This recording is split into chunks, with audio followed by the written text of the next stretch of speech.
तो यहाँ हमारा जो पहला लिखा हुआ है कि have you ever come across an animal और bird who needs help.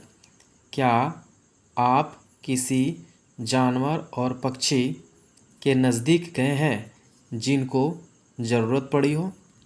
Could you be any help to them, और क्या आपने किसी की मदद की है।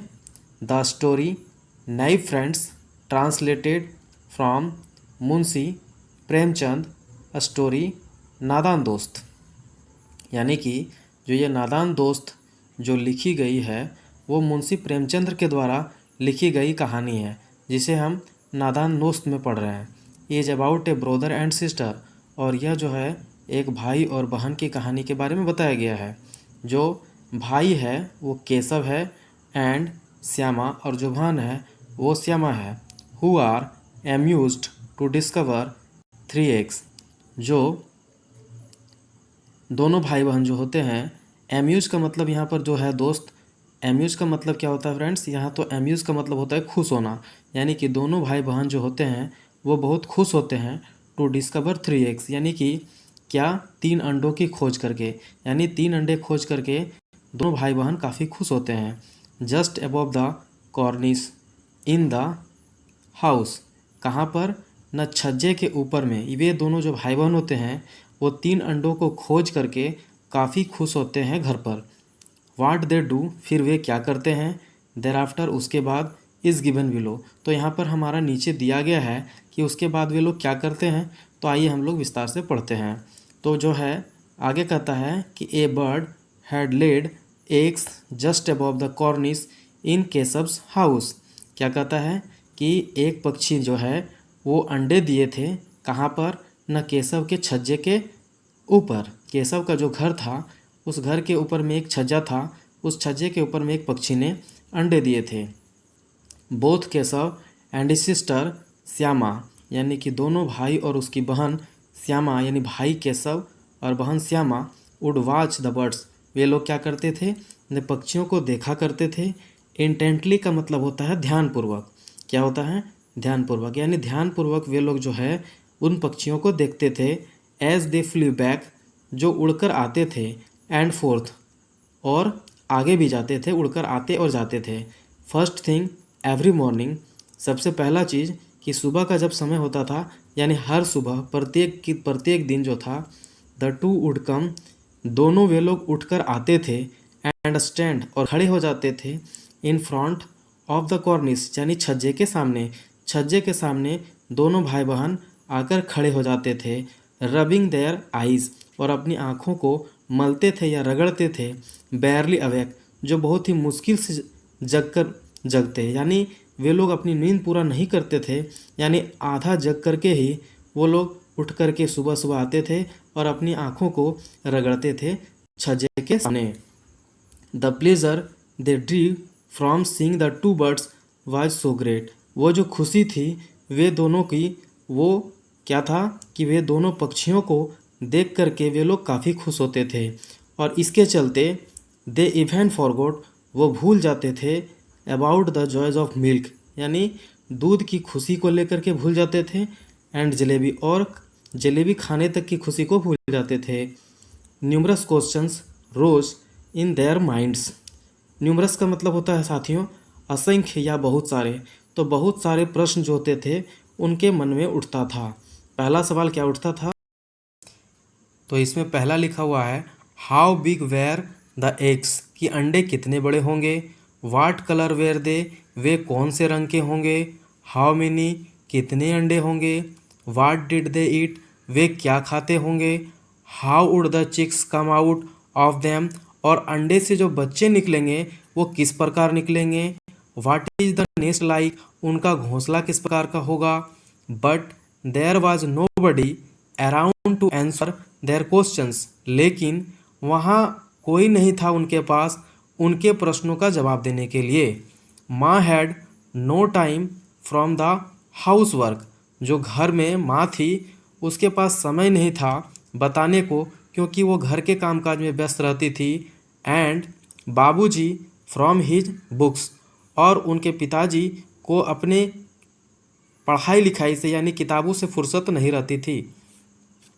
The two children had to comfort themselves by asking and answering each other। यानी दोनों बच्चे जो थे वे आपस में एक दूसरे को सवाल जवाब किया करके तसल्ली दिया करके दोनों जो थे सवाल जवाब कर लिया करते थे। श्यामा टेल मी भैया, जो बहन थी वो अपने भाई से पूछती है कि bhaiya will the chicks fly away, क्या वो जो बच्चे होंगे वो क्या उड़कर चले जाएंगे।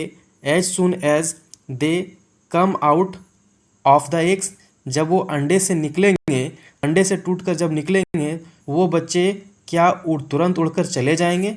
ये नो सिल्ली यानी नहीं रे मूर्ख, केशव वुड रिप्लाई, केशव जवाब देता है प्राउड गर्व से, एज ए स्कॉलर। दोस्तों यहाँ स्कॉलर का मतलब होता है विद्वान, यानी कि जो ज़्यादा जानकारी रखे। यानी उसका भाई अपनी बहन से उसकी बुद्धि काफ़ी ज़्यादा थी, तो वह एक विद्वान के तौर पर मतलब अपनी बहन को डांटते हुए कहता है कि नहीं रे मूर्ख, ऐसा नहीं है। First they have to grow, सबसे पहले वे क्या होंगे, न बढ़ेंगे। विंग्स क्या बढ़ेंगे, न उनके पंख बढ़ेंगे, सबसे पहले उनके पंख निकलेंगे। How would the poor things, वो जो बच्चे हैं वो कैसे उड़ेंगे। विदाउट विंग्स यानी बिना पंखों के वे कैसे उड़ेंगे।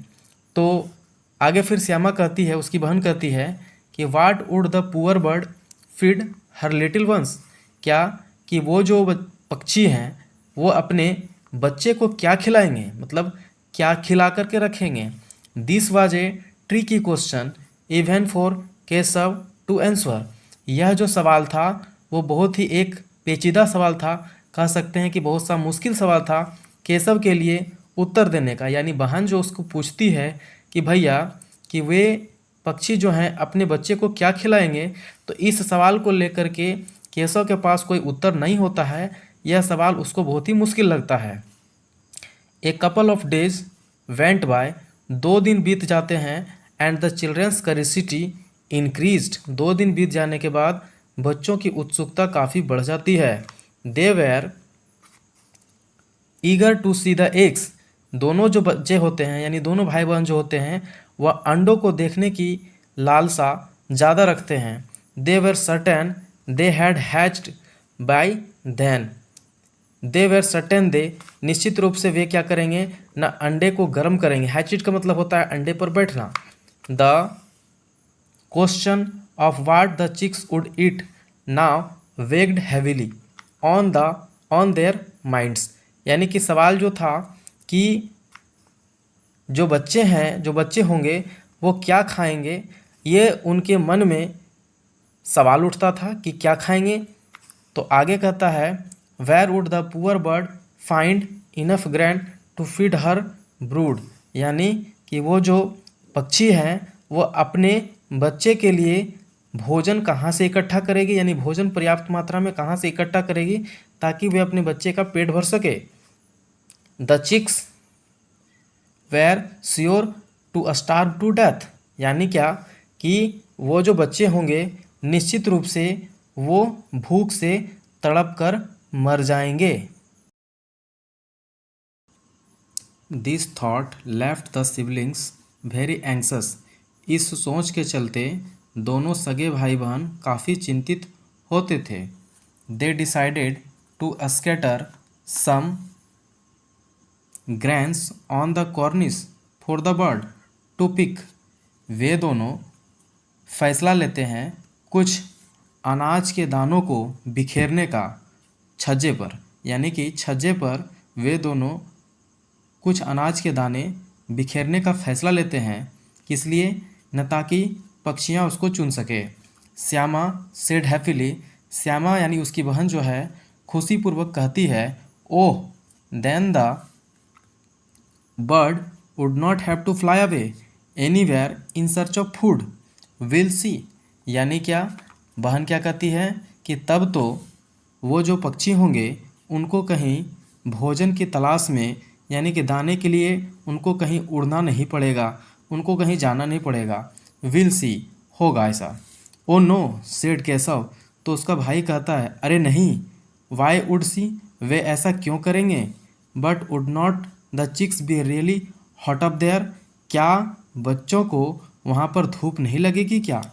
ए new worry crossed Shyama's mind, ये जो सवाल होता है, ये चिंता श्यामा के मन में उठता है। श्यामा क्या कहती है कि क्या उसको वहाँ धूप नहीं लगती होगी।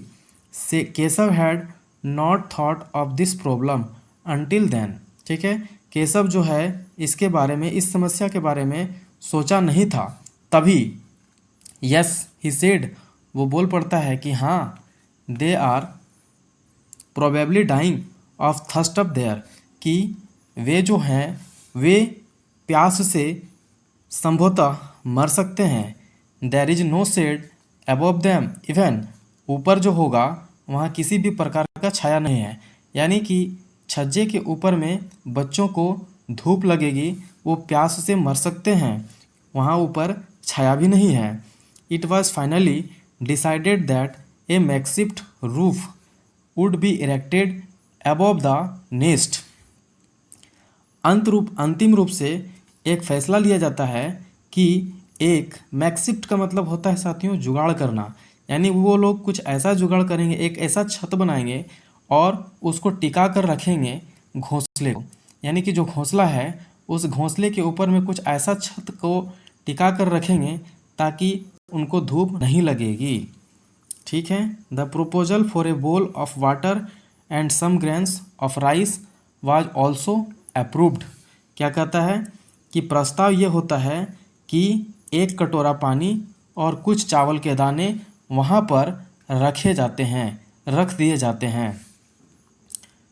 Both children began to work earnestly, earnestly का मतलब होता है ईमानदारी से, दोनों बच्चे जो होते हैं ईमानदारी पूर्वक काम करने लगते हैं। Shyama quiet brought some rice, भाई जो है वो अपनी बहन श्यामा से कहता है कि जाओ चुपके से चावल लेते आना फ्रॉम द क्ले पॉट, मिट्टी के बर्तन से।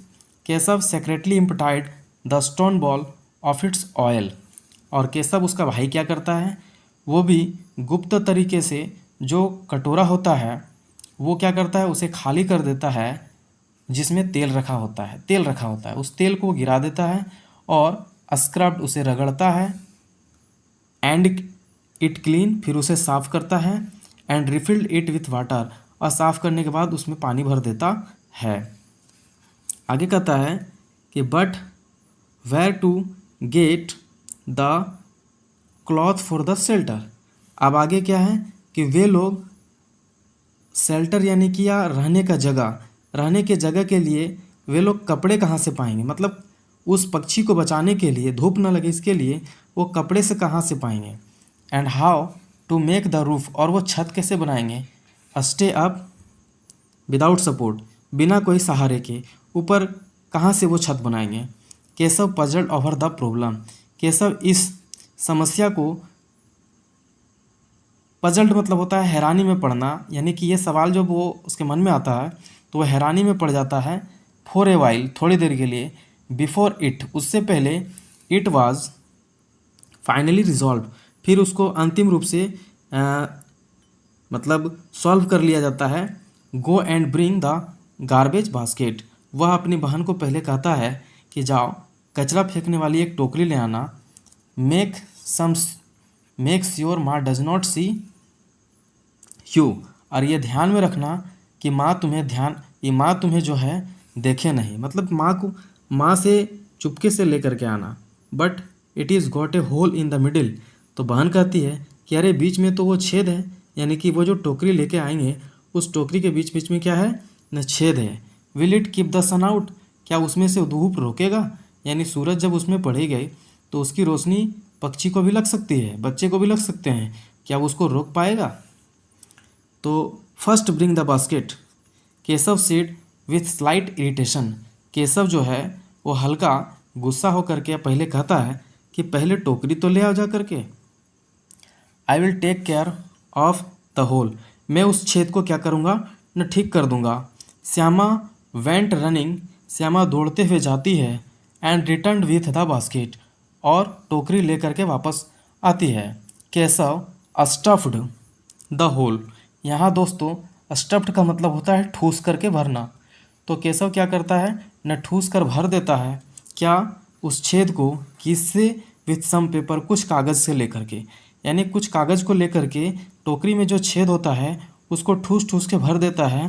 एंड रेस्टेड द बास्केट, और उसको रख देता है टोकरी को, against the branch of A near by tree, यानी सामने जो पेड़ होता है उसके डाली के सहारे उस टोकरी को टिका करके रखा जाता है। See how the shadow of the basket falls on the nest, आप देखो कि कैसे छाया जो है उस घोंसले पर पड़ेगी, यानी जो टोकरी वो रखा उसके छेद को बंद करके पेड़ के डाली के सहारे, तो अब उससे उसको क्या मिलेगा, न छाया मिलेगा। The sun can not get through now, अब जो धूप है उस पर नहीं पड़ने वाली है। तो ये पार्ट 1 का हम लोग पहला भाग पढ़ लिए। अब इसका हम लोग क्वेश्चन आंसर अगले वीडियो में देखेंगे। अगर हमारा वीडियो आपको पसंद आया हुआ है तो आप मेरे चैनल को लाइक और सब्सक्राइब ज़रूर करें। इस तरह से हम आपके लिए हेल्पफुल वीडियो बनाते रहेंगे। Thank you.